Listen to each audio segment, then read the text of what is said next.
All right, you guys, this is episode 19 of Inner Demons. I'm going to jump straight back into it. But before I do, I want to make a quick announcement. First and foremost, I appreciate each and every one of you that dropped a comment for episode 18. I read through all the comments, and I mean, the comments, I'm receptive to all of them, good, bad, whatever it is. I mean, if it's the negative stuff, I'll just blow past it. Surprisingly, there hasn't been anything negative. The constructive criticism, I'm receptive to it, man, and it helps. If I'm doing something that is wrong, or if I say something that needs to be corrected, call me on it, man. I'm not beyond being corrected.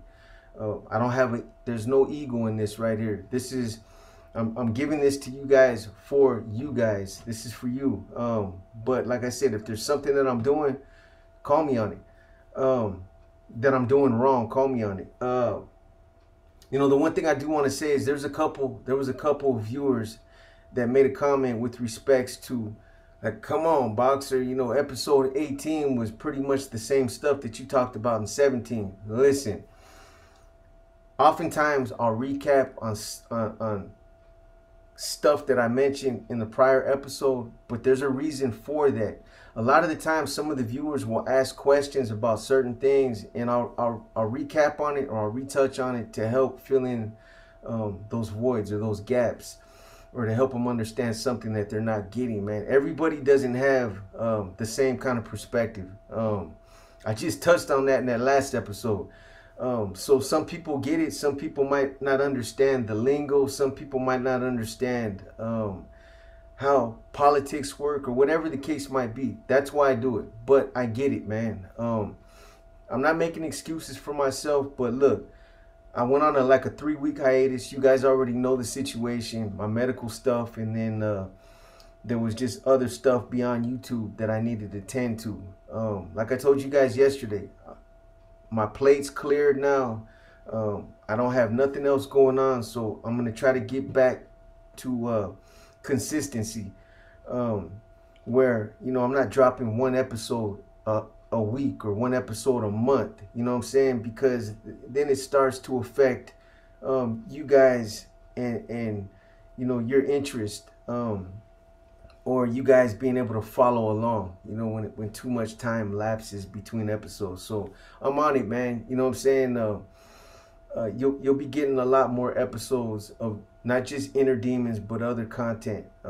Trust me, you know, there's nothing more that I've been stressing on this last week than the lack of content that's been put out by my channel. So I'm on it, man. But anyway, let me just jump straight back into 19. So I don't gotta recap. Some of you guys are heartless, man, but it's all good, man. And you know, I appreciate you, those of you that did, those of you that touched on that. I appreciate you calling me on that, because I don't want to put out repetitive content. You know what I'm saying? So anyway, I walked you through how my status was almost sabotaged, how I bit like a big mouth bass and almost fell into that trap.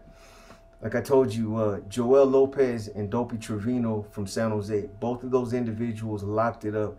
I was praying that Joel would come back out to the yard, but I think the writing was on the wall. He knew what time it was, and you know, he didn't come out after that. You know, it's a trip, because in Susanville, when you're out on the yard, depending on where you're at in the building, you can see the yard. Well, B section is the section that can see the yard, because right outside their windows is where the 2 ad seg yards are at. You know, once Joel didn't come out, he was excommunicated. We put him on the list. We already knew what time it was. There was nothing else to say to him. He didn't try to reach out, so we knew what time it was. But I used to catch that fool on his window, just looking out at us, man, and you know, he just had a look. There was a look on his face where it was like, that fool didn't try to reach out and tell me, like, hey, B, you know, the reason why I said this was for, there was nothing else said. So it was obvious that he was up to no good from Jump Street. But I would often look up there and see that little weasel, either him or his celly, just looking out the window, man. not just look at him and shake my head. Anyway, he'd eventually end up getting on a bus, him and his cellie both, and they were history from that point on. So those of us that were involved in that incident that happened on the 3-yard in the chow hall, we all went to committee. We went to ICC, institutional classification, and basically they retained us in ADSEG for 30 days. Now, this was probably like my second or third time in ADSEG, but it was around this time that I really started to get more in-depth education as an NR member. I started to get indoctrinated more into the bonds and the format.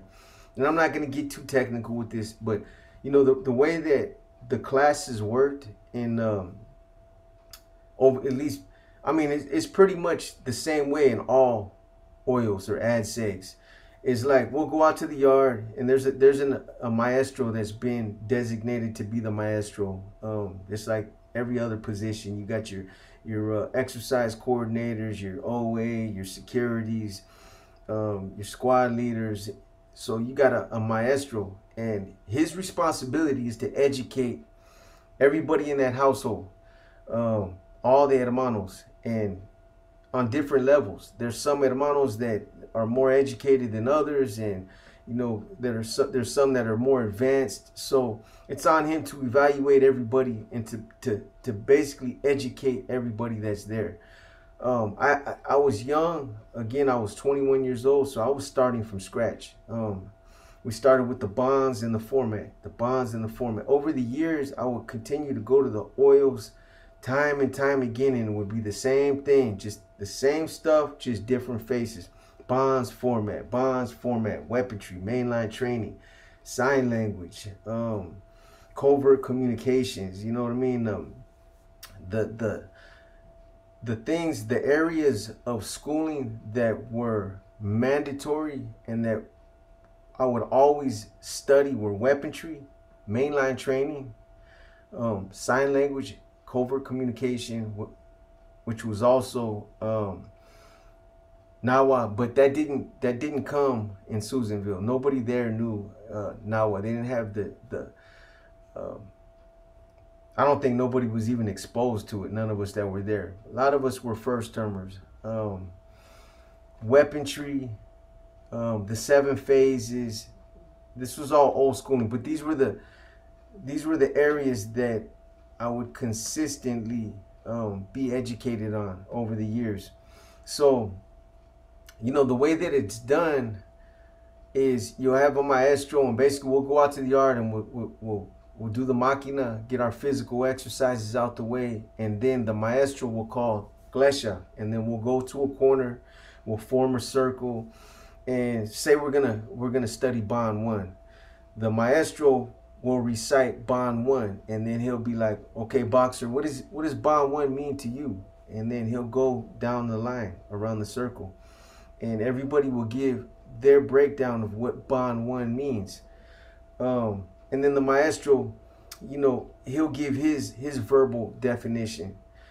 From that point on, we'll talk about the bond, and we'll talk about the ins and out of it, and you know, hypotheticals and different situations, how it might be applied and whatnot. And then you know, the maestro will tell you, okay, so between now and next yard, I want each and every one of you to give me a 1,500 word breakdown on what the bond means to you, because you know, some guys can verbalize better than they can write, and other guys can write better than they can verbalize. But either way, it's always required.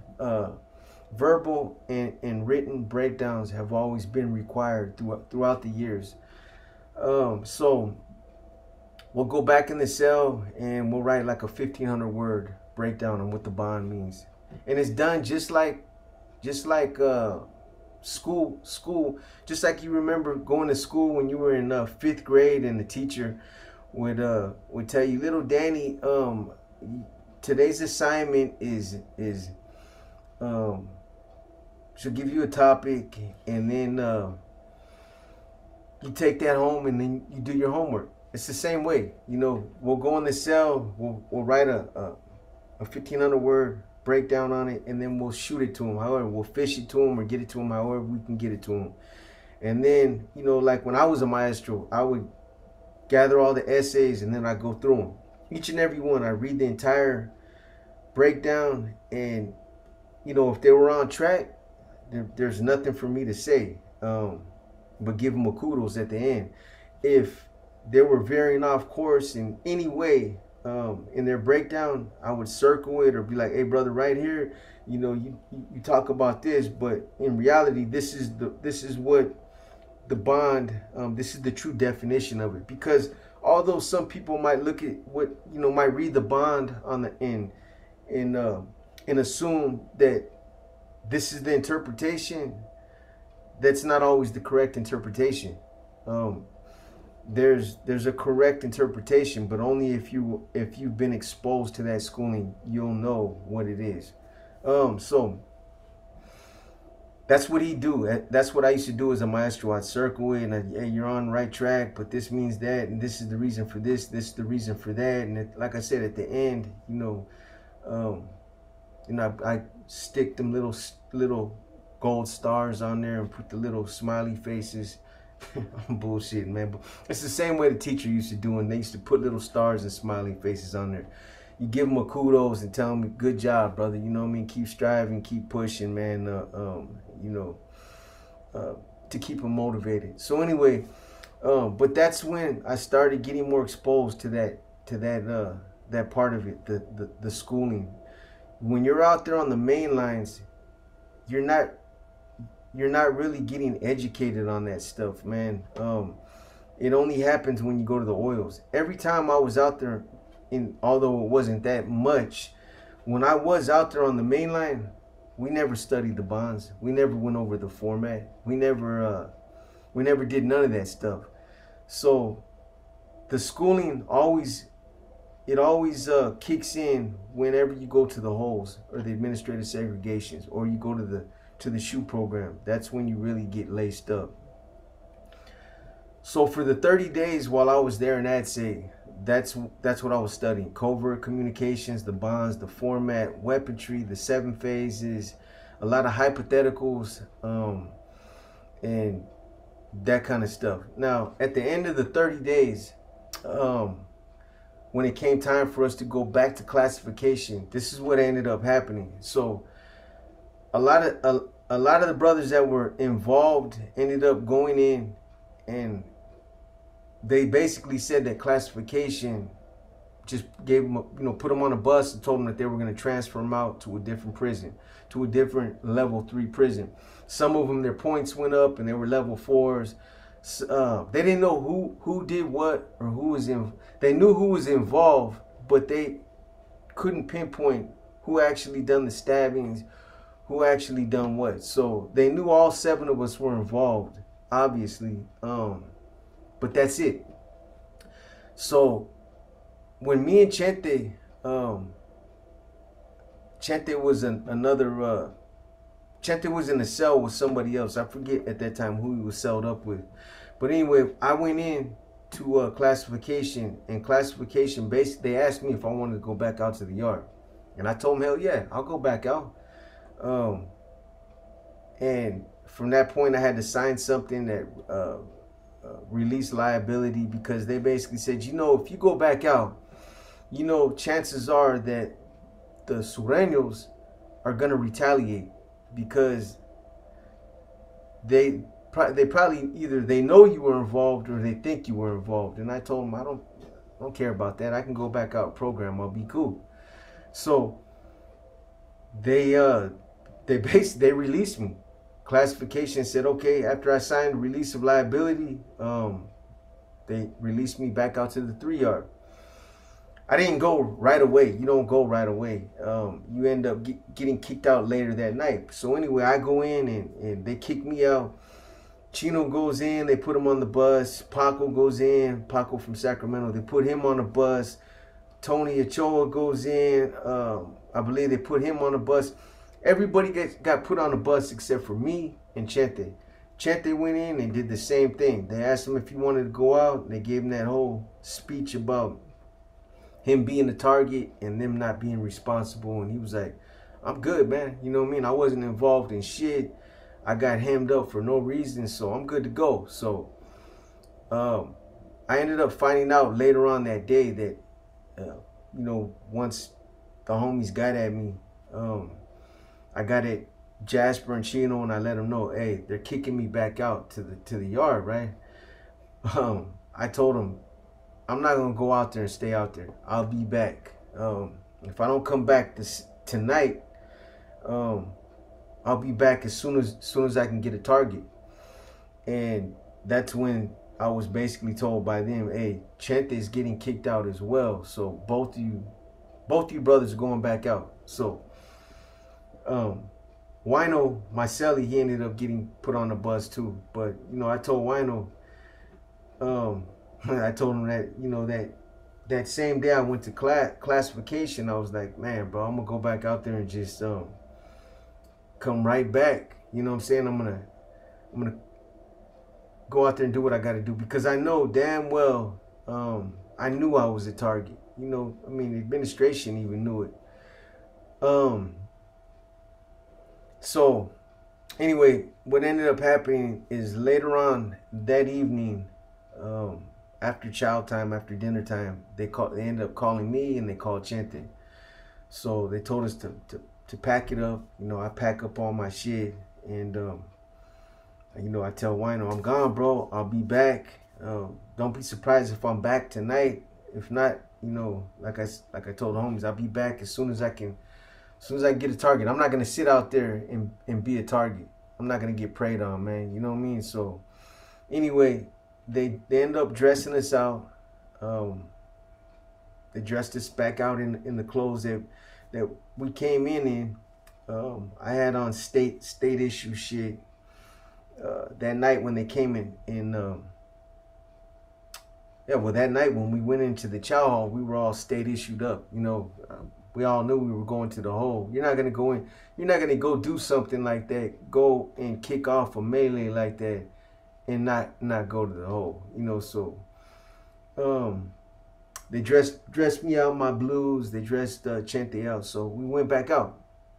We ended up getting celled up. We got lucky, man. We got lucky. Instead of them putting us in the gym, they threw us straight into a cell in the building. And I think one of the homies from Sakura at that time, man, they had shit like that on lock. There was Tootie and Payaso from Sakura, and Sakura had a deep ass car there, man.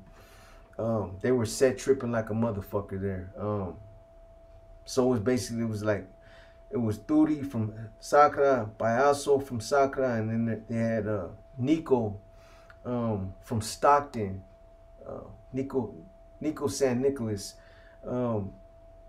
Those guys, man, had, like, as far as getting a job on that yard, or getting somebody out of AdSeg, or doing cell moves, they had the administration on lock, man, to the point where people thought they were telling, because they worked in, some of them were working in the watch office as clerks. So, you know, I think it was their doing that they got us put straight in the cell. I had a pretty good rapport with Payaso and the mother cats from Sacramento. Anyway, it's a trip, man. So when we got back out there, the yard was still locked down.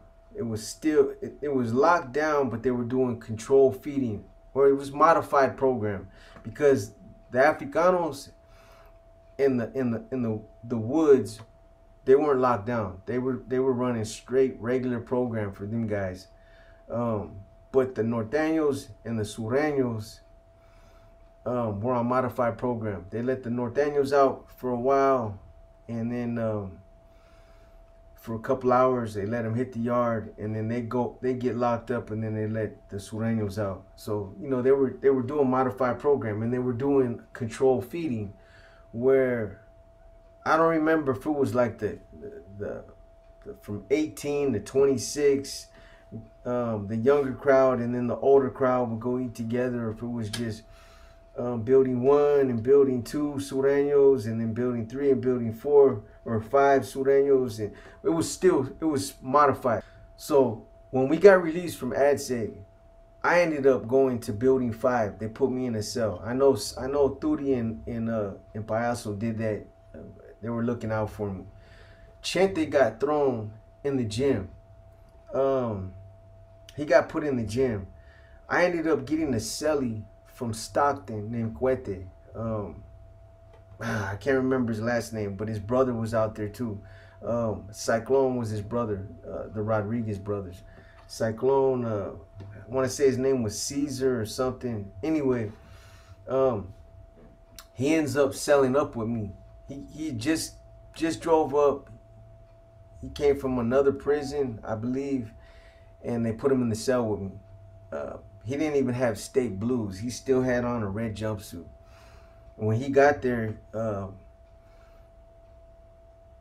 like I said, we were on a modified program. Everything was still going on. I still had all my property packed. When I got to building 5, I didn't really unpack too much shit. I just unpacked my necessities, the things that I kind of needed. My toothbrush, my cosmetics and shit like that. My, some coffee, a little bit of grub, but I kept everything, all my pictures, all my legal work, everything. I kept it all packed up, because I knew at any given time, as soon as I got a chance, I was gonna kick it off, and I was gonna end up going back to the hole. So what's the trip is, I remember so they were doing modified program, and at one point they started to gradually let out the sureños with us, with the norteños. But I remember this clearly, man. So while I was in the hole, let me back up for a minute though. Before I got released from the hole, I remember John Blanco came through there from San Jose. He ended up getting hit. And that was retaliation for the shit we did in the chow hall. He got hit. I remember a cat named Noodles from Stockton, older cat. He was a lifer. They whacked that cat just because he was a weak link. And then there was a situation that had happened with Bullet from Selma. I don't remember if they hit him or if he just got, something happened where he ended up coming in too. But most of these guys locked it up because they knew that they weren't going to get embraced if they came out with us. I had told them this when I was out there. Anyway, so I remember when Cuete's little brother got there, I want to say his name was Caesar. When he got there, I sat him down in the cell and I told him everything that happened. I told him, bro, look, I just came from the oil. This is what kicked off. Last month, me and the other homies were out here, and this is what happened, and this is what I got planned, bro. I said, I'm not staying out here on this yard. There's no fucking way I'm staying out here. I know that these dudes they're gunning to hit me, man. They know I was involved. Obviously, I don't know what the Sureños knew, how much information they had out there, but I know that they probably knew I was Hermano. They probably had us all identified, and the fact that I was out there by myself, they were, and that was my crew. They were probably like, yeah, we're gonna definitely hit that motherfucker. But what I remember clearly is one time during modified program, when they let the Sureños out, we were in front of building 5 waiting for them to open up the door to let us back in the building. And I remember the Sureños, they were deep as fuck. They were all standing in front of building 3. And I thought they were going to rush me right there, because I was, building 4 was ADSEG, and that was the only thing between us, was that building and air, man. But I could see them looking over at me like a piece of fucking meat. They looked at me like I was a fucking a fat ass piece of carne. Me and the homie that was with me. I just kept seeing them talk and turn around looking at me. I remember straight up one individual in particular that I remember was Stranger from Long Beach, and then the cat Junior from Riverside that I got into it with. He was with the crowd of it was all the youngsters. All the youngsters, they were probably like, yeah, we're gonna get that motherfucker, man. And like I said, I thought they were gonna rush us when we were out there on the yard. Cause I was just posted up in front of Building 5 waiting to go back in. And they were all out there in front of Building 3. And yeah, it was just tense right there, man. I already knew right there. I was like, hey, homie, I'm definitely getting off. I'm getting off this yard, bro. I'm gonna get my money before these cats get me, man, because I can see them licking their chops. So, I can tell they're plotting, man. It was one of the things you had to be there to see it, man, to know. You know what I'm saying? So anyway, when we go back in the cell, I start to formulate a plan. Like, bro, when's the best time to fucking to try to get a target? These guys they're too thick out there, to try to pull a kamikaze or something. Although that either we're gonna have to just strap up and just go fucking balls to the wall, man. Just rush them when we go out to the yard for controlled feeding, or what I made a suggestion that sounded even better is we'll hit the yard reps, because there was 5 individuals that the administration appointed to be yard reps. And basically what they did was they let them stay out and come out at all times. Even when the Norteños were out programming, they let these guys come out, because their whole purpose for coming out and being out was to go from building to building and to communicate with their people. The administration was relying on these guys to talk their people down, that they didn't want no retaliation, they didn't want no more blood being spilled on the yard. So that's what these 5 guys were doing. They'd walk around the yard when we were out there programming, and like a lot of the other Norteños, they wouldn't even look twice at them. But the other thing that I remember clearly is, so I want to say when we got released, when me and Chente got released, we were probably only out there for about 4 days tops. It wasn't that long, man. And I worried about homie being in the gym by himself, because there was probably about 15, 20 Norteños in the gym, but there was probably like 40, 50, 60 Southsiders in there. And I just worried that they were gonna try to hit Chente at nighttime or when the dorm was closed, man. So I was telling him, hey, bro, we need to move. We need to figure out something quick. Anyway, he was on the same page. Chente was like, yeah, I'm with it, bro. Let's do it. You know what I'm saying? My whole thing was, look, I'm not going to wait for these guys to come off lockdown. They'd already hit like 3 or 4 homies when we were still in AdSeg.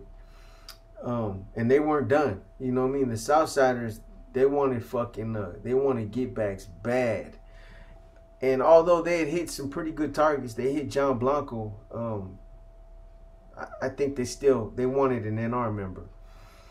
So anyway, I told Cuete, I was like, you know what, brother, we need to move like tomorrow. Tomorrow when the yard reps come out, we need to like go down to building 1 and act like we're playing handball right there. And we'll let the yard reps make their rounds. And when they come down to building 1, we'll let them go in.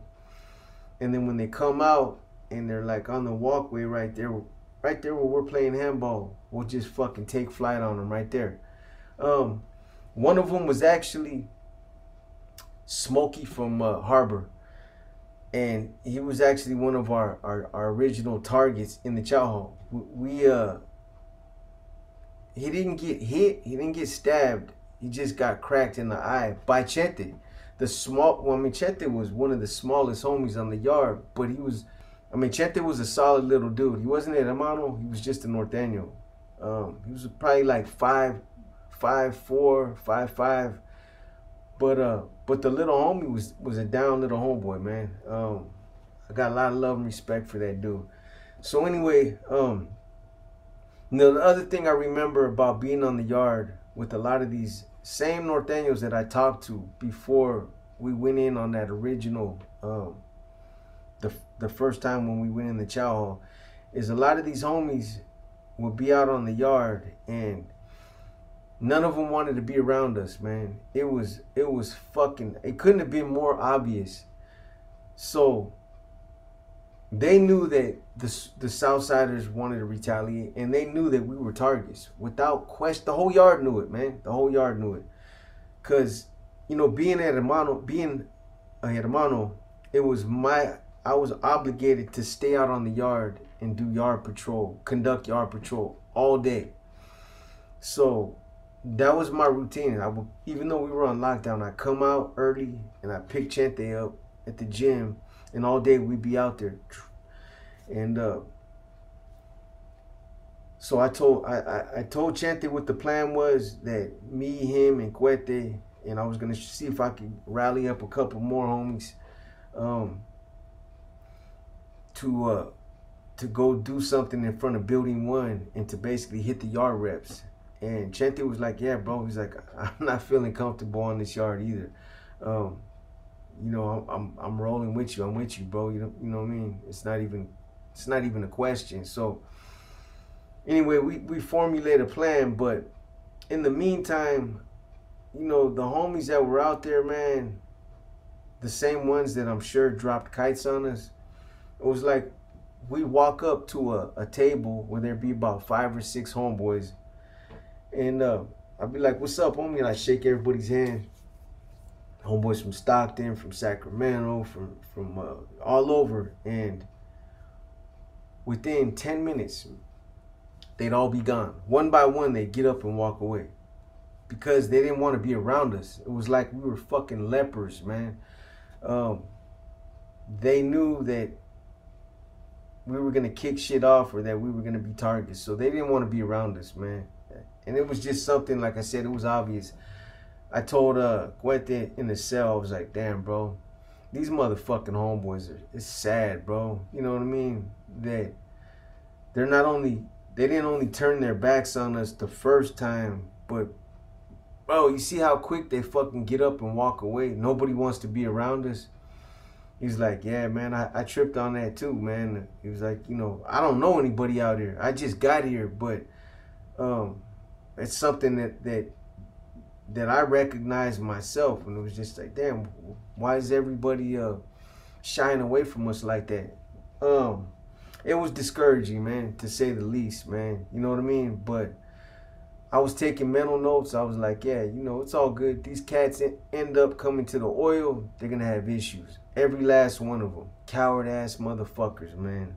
So anyway, it's go time again. You know what I mean? I know I can't be out there. I know I got a target on my back. Cuete, just him being my celly, he's a target. And Chente already knows he's a target. So I know that there's homies out there telling that they dropped kites on us in the first place to get us off the yard. I know they did. When I first got to ADSEG, I was getting those 1030s in the mail like every day for like 10 days. I probably got like 30 of them. And in the body of the 1030, it said the same information. So 1030, for those of you that don't know what a 1030 is it's a confidential disclosure form. And basically, anytime somebody drops a kite on you or they provide information to the administration against you, it will identify what the information is. It will state it in the body of the 1030, but it won't provide the name. It won't expose who provided the information. So what it say? So like when we got off in the chow hall, I got like 15 1030s that said the same thing. The source provided information indicating that you were a member of the Nuestra Raza and that you also conspired to assault Southern Hispanic inmates. They all said the same thing in concept, but they were just switched up just a little bit. So I was leery about who to fuck with out there. Who, you know, if we had plans to move again, who should I expose this to? I wanted to try to get like 3 or 4 other homies to come with us, but these dudes didn't come with us on the first wave. Why are they gonna come with us now? And if I tell the wrong motherfucker, somebody's gonna tell. You know, I had to trust that there was still some solid homies out there. So I started putting it out there. I went and I got at a couple homies. Hey, you know, this is what we're gonna do tomorrow. You know what I mean? There's no doubt that we're targets, man. We're not gonna stay out here. We're gonna hit the yard reps. You know what I mean? So I put my feelers out there, and I was trying to get homies to agree to go with us, but I couldn't get anybody to go with us, man. A lot of the homies were like, you know what, I'm not gonna get involved in that, and you know, I'm short, I'm going home, and you guys are kicking off a war for no reason, and man, it was pathetic, man. I felt like I couldn't even trust my own people. That's basically how we all felt, the 3 of us. So anyway, the night that everything happened the second time, I was like, well, you know what? I couldn't get any of the homies to come with us, to agree to come with us. I had a couple that were kind of like on the fence. I don't know, I'll let you tomorrow. Man, fuck that. So I got at a couple Africanos, and I told them, hey, I need you to give me a couple razor blades, because at that time they only give you 1 razor blade per person. And I wanted to make a couple tomahawks to have ready for the following day. There was a couple homies that said they were on the fence, that I was like, okay, cool. You know, maybe since they might come, I made, you know, I had planned on making Sandman, clean that up. Since they indicated that they might come, I made like 6 tomahawks that night in the cell. But I had different Africanos get the razors, right? And I broke them all down, made them all up, and then I had them right there in one of the lockers. I had them all lined up, 6 of them. So that was the plan. We were in the cell that night. Me and Huete packed everything up, packed all our property up, and I still remember like it was yesterday. So I had all the tomahawks lined up, all 6 of them, on one of the lockers, and you know, we slammed back a couple soups that night. We just got through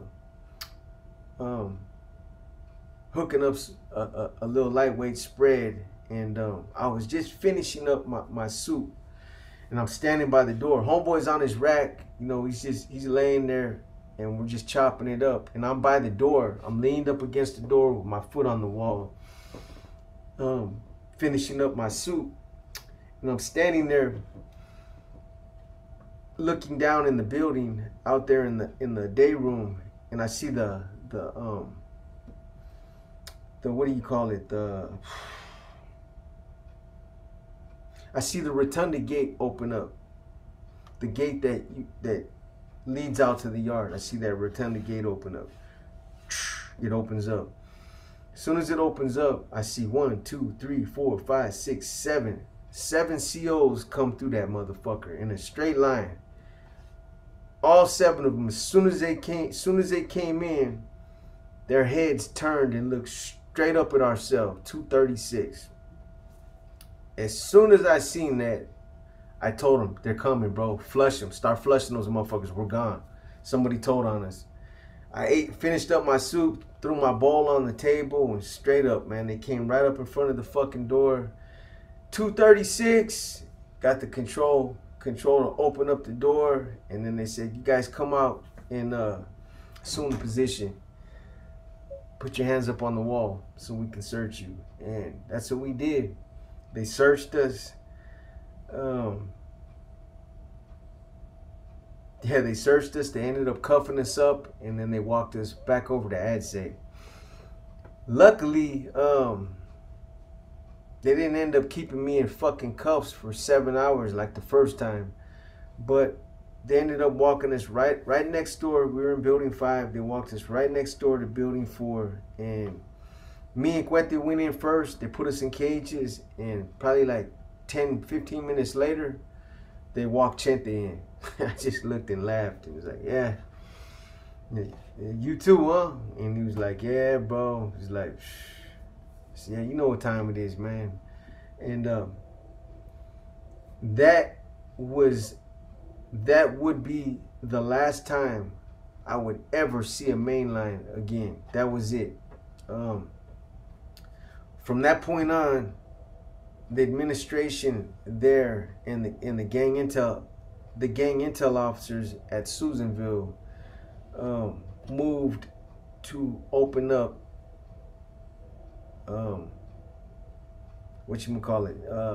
validation packets on all of us that were involved in that incident. I would never see a mainline again. For the next 20-something years, all I would see was shoe programs and ad saves. I'd never again ever hit a mainline, walk another yard. That was literally it right there. Those yard reps don't know how close they came to getting whacked, man. If somebody wouldn't have told on us, I don't know who it was. It could have been somebody that I asked to give me a razor, or it could have been just one of the Norteños that was there that didn't want to see no more funk on the yard. Whoever it was, somebody told on us. Anyway, like I said, that's the last time I ever seen a mainline again.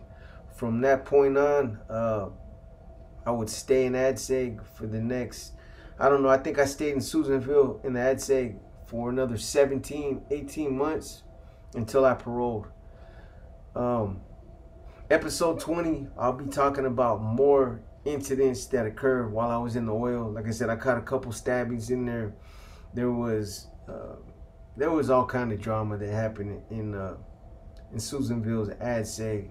It was, when I look back on it now, it was fun. Straight up, it was prison, man. And you know, prison was, I have a lot of bad memories about being in prison, and prison is not a place that anybody wants to be in. It's for the birds, man. But I had fun in Susanville, and I think a lot of it was probably because I was young and I still glorified that lifestyle, and I like to fight, and they gave us plenty of action in Susanville. I mean, shit was cracking left and right. But I'll be talking about that in episode 20. I hope you guys have enjoyed this episode of Inner Demons. I didn't recap on nothing that I talked about on 19, so hopefully you got the fix that you needed. You know who I'm talking to. Anyways, man, I appreciate you guys. I appreciate the support. I appreciate you guys tapping in. I'm going to be doing a lot more Inner Demons. You guys are going to see that there's a lot more consistency, so that I can keep you guys interested, and that there won't be that many lapses between episodes. With that said, I'm out.